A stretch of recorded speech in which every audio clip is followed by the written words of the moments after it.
فرمایا ورفع ازارک الی نصف الساق، کہ اپنے زیر جامہ کو، جو پاجامہ ہے یا تہبند ہے، اس کو آدھی پنڈلی تک رکھو.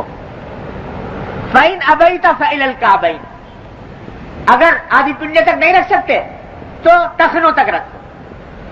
وَإِيَّاكَ وَإِسْبَالَ الْإِزَارِ، اور ٹخنوں سے نیچے لے جانے سے بچو. فَإِنَّهَا مِنَ الْمَخْيِلَةِ، اس واسطے کہ یہ تکبر کا حصہ ہے. صاف صاف حضور اکرم صلی اللہ علیہ وسلم نے بتا دیا.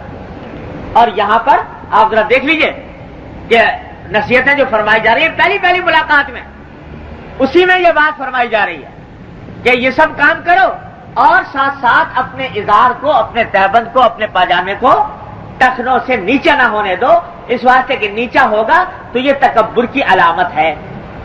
یہ نہیں کہ تکبر ہو تو نیچا نہ کرو اور تکبر ہو نہ ہو تو کر لو، یہ نہیں فرمایا، بلکہ فرمایا کہ نیچا نہ کرو اس واسطے کہ یہ تکبر ہے.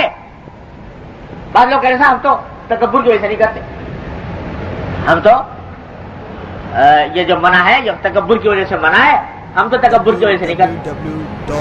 یہ عجیب لوگ ہیں جن کو اس قدر اطمینان ہے اپنے اوپر متکبر نہ ہونے کا کہ کہتے ہیں کہ صاحب تکبر نہیں ہمارے اندر، تو ہم تو ویسے بغیر تکبر کے کر رہے ہیں. ارے حضور اکرم صلی اللہ علیہ وسلم نے تو کبھی ایسا کیا نہیں. تکبر سے بری، تکبر سے پاک اس روئے زمین پر اگر کوئی ذات ہو سکتی ہے تو محمد رسول اللہ صلی اللہ علیہ وسلم زیادہ نہیں ہو سکتی. لیکن آپ نے بھی یہ نہیں فرمایا کہ چونکہ میرے اندر تکبر نہیں ہے لہٰذا میں نیچے کر لیتا ہوں. ساری عمر کبھی نیچے نہیں فرمایا. تو اگر کسی کے لیے جائز ہوتا کہ وہ تکبر کی سے بچنے کے لیے وہ انسان اوپر نیچے کر لے تو اس خیال سے کہ میں تکبر سے بری ہوں، تو حضور اکرم صلی اللہ علیہ وسلم سے زیادہ کس کو ہو سکتا تھا؟ لیکن آپ نے کیا، تو اس لیے یہ خیال دن سے نکال دیں. بلکہ یہ نصیحت فرما رہے ہیں حضور کہ اس لیے کہ تکبر کا حصہ وَإِنَّ اللَّهَ لَا يُحِبُّ الْمَخْيِلَةَ، اور اللہ تعالیٰ تکبر کو پسند نہیں. یہ مخیلہ تکبر سے زیادہ اس کا صحیح ترجمہ ہے خود پسندی، اپنے کو اچھا سمجھنا،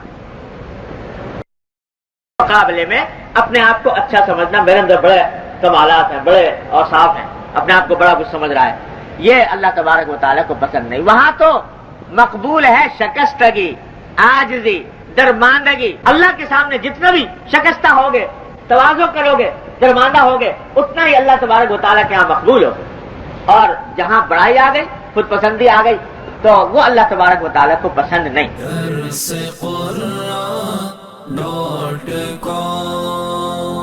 www.darsequran.com